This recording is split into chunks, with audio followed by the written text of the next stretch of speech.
Junior আজ থেকে তোমার প্রতিপক্ষ।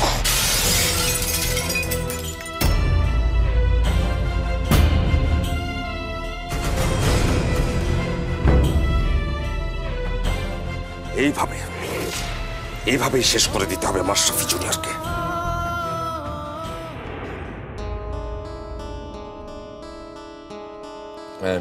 তোমার তো আজ থেকে স্কুল শুরু হয়ে যাচ্ছে। শোনো, তোমার মামনি কিন্তু এখন বাসায় থাকবে না। তো স্কুল থেকে ফিরে তোমার নিজের কাজ নিজেকেই করতে হবে, ঠিক আছে পাপা? আর একটু দাদুর দিকে খেয়াল রেখো, কোনো রকম উল্টাপাল্টা যেন না হয়। হ্যাঁ মা, আপনার জন্য খাবার রেডি করে ফ্রিজে রেখে দিয়েছি। মনিকে বললেই মনি সব গরম করে দেবে, আর সন্ধ্যায় এসে রাতের খাবারটা রেডি করে ফেলবো, ঠিক আছে মা?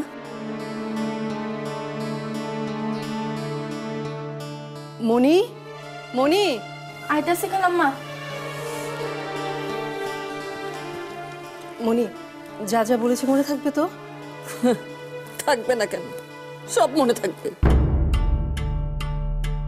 ওই যে কথাই আছে না, শিয়ালের কাছে মুরগি বর্গা দিয়ে যাচ্ছে। দেখবে দেখবে, একদিন এসে দেখবে এই আমাকে গলা টিপে খুন করবে ওই ডাইনিটা। তারপর বাসার সমস্ত টাকা পয়সা লুট করে নিয়ে এসে পালিয়ে যাবে। তখন তোমার শান্তি হবে। মা, আমি বেরোচ্ছি। হ্যাঁ, তুমি নাস্তা করে নাও, তারপর ওষুধ খাও।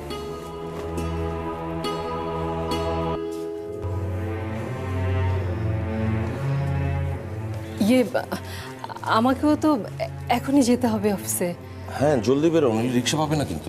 না, বলছিলাম যে তোমার জন্য তো অফিস থেকে গাড়ি পাঠিয়েছে, আমিও যদি ওই গাড়িতেই। রুনা, তোমার যা পদ, তাতে কি তুমি গাড়ি ডিজার্ভ করো নাকি? আমি তোমার স্বামী বলে তুমি এক্সট্রা খাতির চাইছো। বাসায় তুমি আমার স্ত্রী, কিন্তু অফিসে তুমি আর 10 জনের মতোই একজন সাধারণ কর্মচারী, আমার আন্ডারে। এই ব্যাপারটা মাথায় রাখলে তোমার কাজ করতে সুবিধা হবে। আমার ছেলের সঙ্গে গাড়িতে যাবে। অফিসে এসো, দেখা হবে।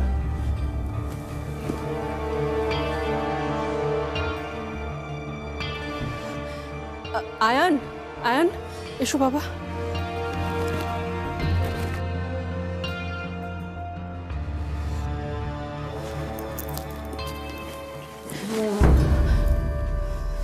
কপালে যে কি আছে।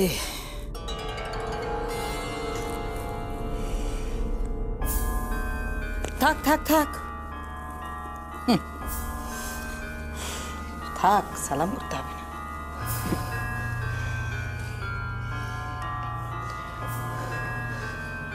চলো বাবা।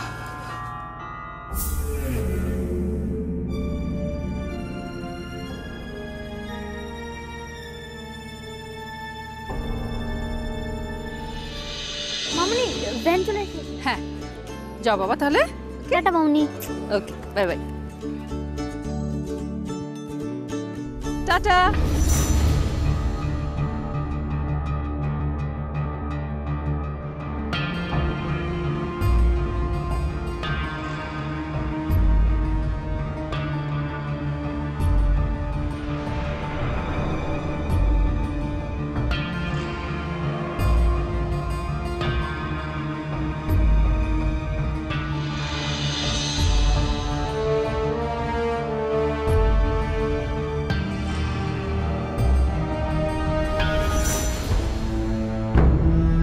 চলো।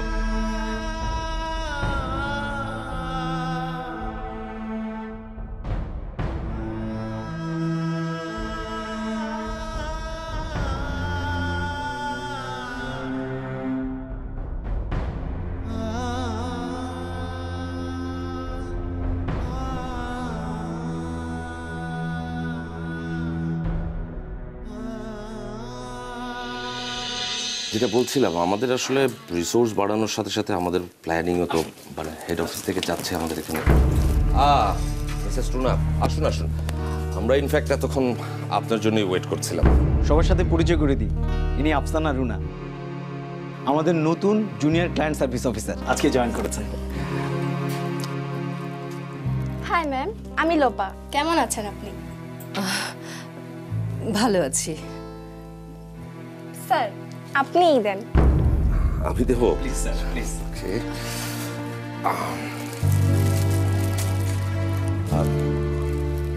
মিসেস রুনা, যিনি আজ আমাদের সহকর্মী হিসেবে আমাদের অফিসে জয়েন করছেন, আপনারা নিশ্চয়ই ইতিমধ্যে জেনে গেছেন যে উনি আমার স্ত্রী। কিন্তু ইন্টারভিউ বোর্ডে স্ত্রী বলে আমি তোকে কোনো ফেভার করিনি, বরং সবচেয়ে কঠিন প্রশ্নগুলো আমি তাকে করেছিলাম, আর তিনিও কনফিডেন্সের সাথে প্রশ্নগুলোর জবাব দিয়েছেন। তার দৃঢ় মনোবল দেখে আমাদের চেয়ারম্যান স্যার খুব খুশি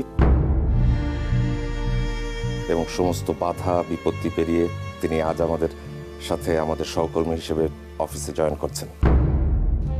মিস রুনা, আপনাকে অভিনন্দন।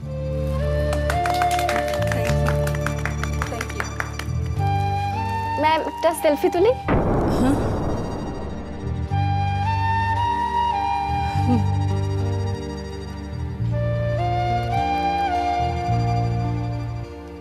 আপনারা এই সাইডে আসেন, আমি হ্যাঁ হ্যাঁ, প্লিজ প্লিজ।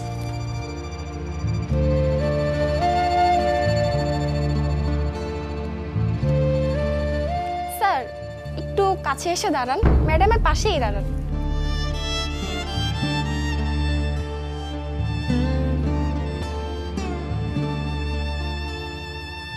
স্যার, আমি আপনার এই অনন্য কীর্তি ফেসবুকে ভাইরাল করতে চাই। সত্যি স্যার, এটা সবাইকে জানানো উচিত। আমরা একজন সৎ নিষ্ঠাবান মানুষের অধীনে কাজ করি স্যার। নিজ স্ত্রী একই অফিসে কাজ করবে, এটা অনেক স্বামী মেনে নিতে পারেন না। এই উদারতার জন্য স্যার আপনাকে অভিনন্দন স্যার। ঠিক আছে, আচ্ছা, আমাদের নতুন সহকর্মীকে তো অভ্যর্থনা জানানো শেষ। এবার আপনারা যার যার ডেস্কে যান। মিস্টার লিটন আর মিসেস রুনা থাকুন। Thanks for coming.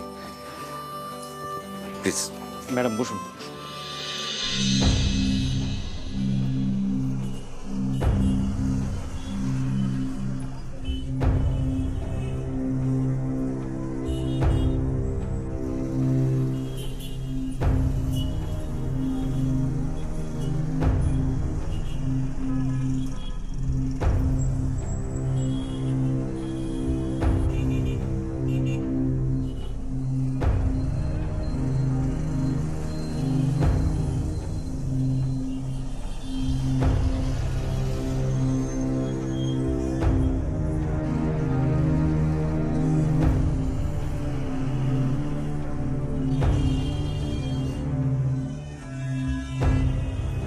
মিরপুর আয় মিরপুর স্টেডিয়াম।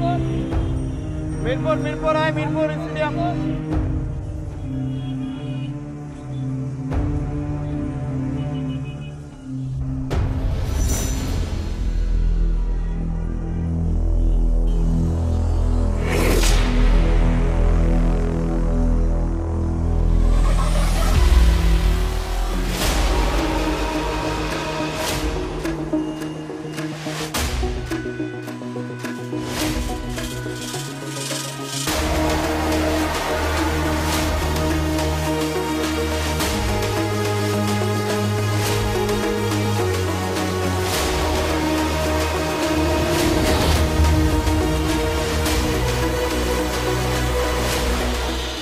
লিটন স্যার, আপনি আমাদের অফিসের নিয়মকানুনগুলো রুনাকে ভালো মতো বুঝিয়ে দিন। বোঝানো শেষ হলে তাকে নিয়ে আর্কাইভে যান। ইয়ারলি আমরা কতগুলো প্রোডাক্ট মার্কেটে ছাড়ি, প্রোডাক্টগুলোর কোয়ালিটি কেমন হয়, এগুলো সম্পর্কে একটা আইডিয়া দিন। আর লাস্ট 20 ইয়ার্সে আমাদের মানে সেলিং আপ ডাউনিংটা কীরকম কী হয়েছে সে সম্পর্কে একটা আইডিয়া দিন। জি স্যার। মিস রুনা, আজ আপনার ভেরি ফার্স্ট ডে। চাপ নেবার দরকার নেই, আপনি আমাদের অফিসের সম্পর্কে আজ ধারণা নিয়ে নিন। আর আপনি তো জানেন নিশ্চয়ই যে আপনার কাজ হচ্ছে ক্লায়েন্ট রিলেশন নিয়ে। সো আমাদের অফিসের যারা বড় বড় ক্লায়েন্ট আছে তাদের সম্পর্কে জানার চেষ্টা করুন, ঠিক আছে? জি স্যার। Best of luck. আরেকটা ব্যাপার, আপনি আজ 5 মিনিট লেটে অফিসে এসেছেন। দেরি করে অফিসে আসাটা আমার একেবারেই পছন্দ না। আর কাজ সময় মতো করার চেষ্টা করবেন। আর যেন কখনো অফিসে লেট না হয়, ঠিক আছে? যান, কাজ করুন।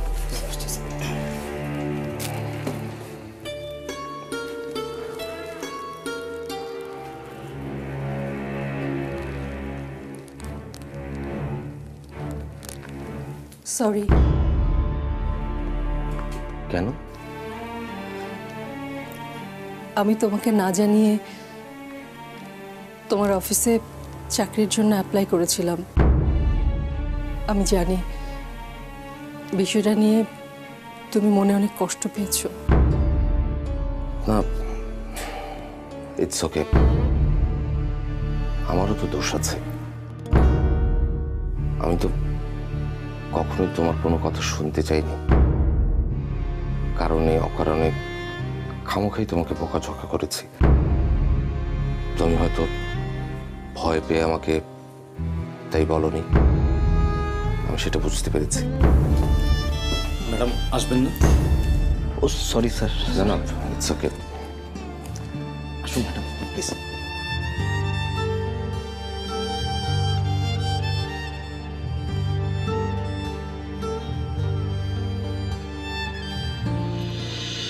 আজ থেকে তুমি এক অন্য সাদিককে দেখতে পাবে মিশ্র, না যে সাদিককে আগে কখনো তুমি দেখোনি।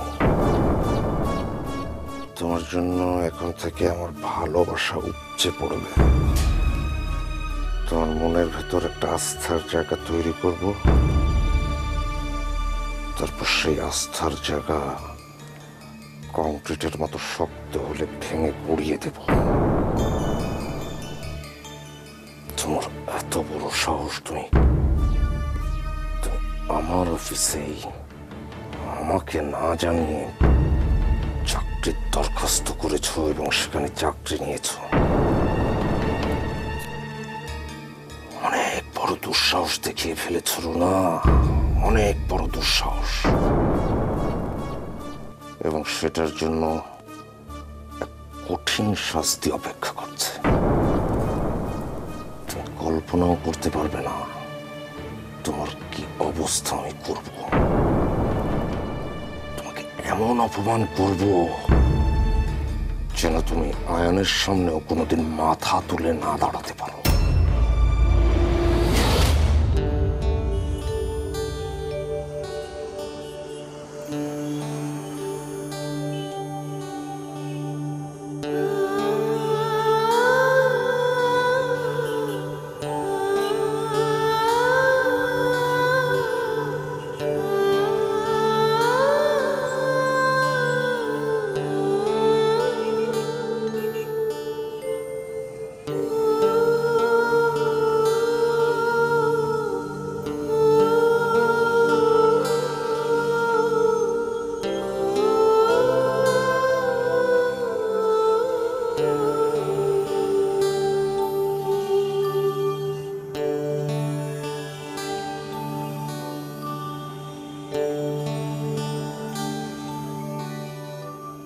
ভাড়া দেন।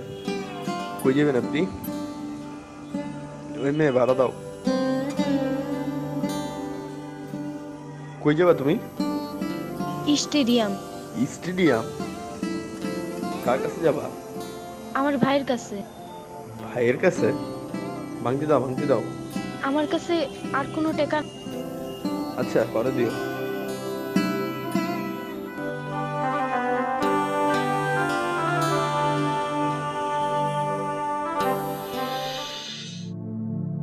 রাজধানীর মালিবাগের শান্তিবাগের মন ভিলা গত 18 জানুয়ারি এই বাসার 2 তলায় শুয়েছিলেন 60 বৃদ্ধা বিলকিস বেগম। সিসিটিভি ফুটেজে দেখা যাচ্ছে পরম যত্নে সেবা করছেন গৃহ পরিচারিকা রেখা। কিন্তু এই দৃশ্যের আড়ালে লুকিয়ে ছিল যে ভয়ঙ্কর বর্বরতা কে জানত। এরপর বৃদ্ধার শরীর থেকে সব কাপড় খুলে বিবস্ত্র করে নিয়ে যাওয়া হয় বাথরুমে। বেরিয়ে আসতে রেখার আসল টেলিভিশন খুললেই শুধু এসব খবর। বৃদ্ধার হাতে লাঠি দিয়ে নির্যাতন শুরু করে রেখা। শরীরের স্বর্ণ অলঙ্কারের জন্য বাড়তে থাকে রেখার নির্যাতন। খুলে নেওয়া হয় বৃদ্ধার গলার চেইন, হাতের মালা। আলমারিতে চাবির জন্য বৃদ্ধার বুকে পা দিয়ে চেপে ধরে রেখা। এক পর্যায়ে ঘরের ধারালো বটি নিয়ে আসলে অপারগ হয়ে আলমারির চাবি তুলে দেন বৃদ্ধা। কিন্তু তালা খুলতে না পেরে রক্তাক্ত বৃদ্ধাকে দিয়ে তালা খুলে নগদ টাকা ও স্বর্ণালঙ্কার নিয়ে বাইরে থেকে তালা দিয়ে সটকে পড়ে সে। আহত বৃদ্ধাকে উদ্ধার করে একটি বেসরকারি হাসপাতালে নিয়ে আসে তারই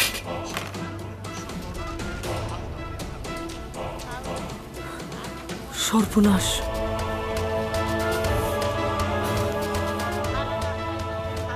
মনি, এমনি মনি, এই মনি, তার মেয়ে জানান মনি, গৃহ পরিচারিকা রেখা এমন ঘটনা ঘটিয়েছে। কোথায় গেল ডাইনিটা? আমাকে একা ঘরে পেয়ে মেরে ফেলার প্ল্যান করছে না তো? কোথায় গেল? এ মনি, মনি, থানায় একটি মামলা করলে রেখাকে ঠাকুরগাঁওয়ের রানীশঙ্কল ও মালিয়াডাঙ্গা থানার সীমান্তবর্তী কাশীপুর এলাকা থেকে বৃহস্পতিবার ভোরে গ্রেফতার করে পুলিশ। 21 লক্ষ টাকার জিনিস নিয়ে ফোন করতে হবে সাদিককে। আমার মোবাইলটা, ও না না,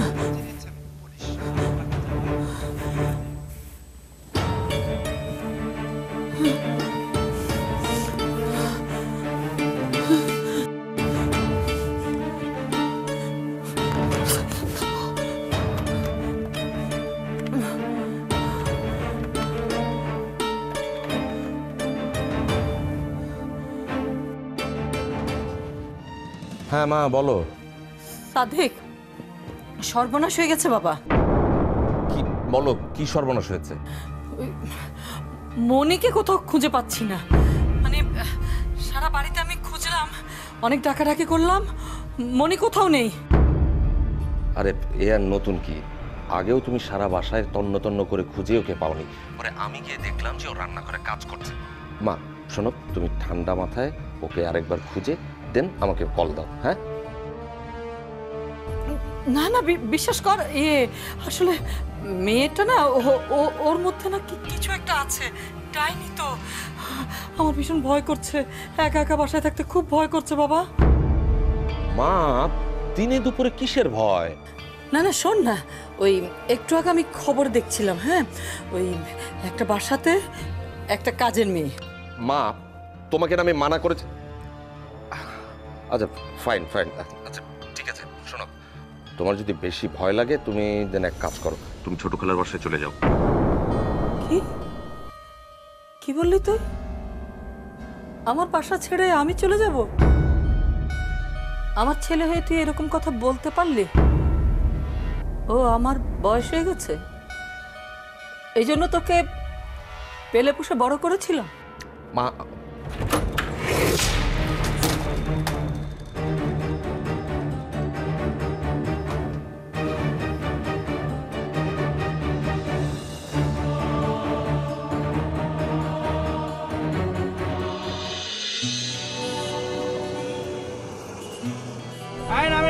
নামেন স্টেডিয়াম নামেন।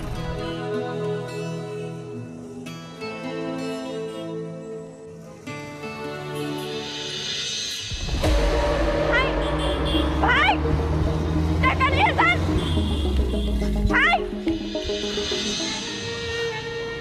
হায় হায়, 5-12টাই নিল না।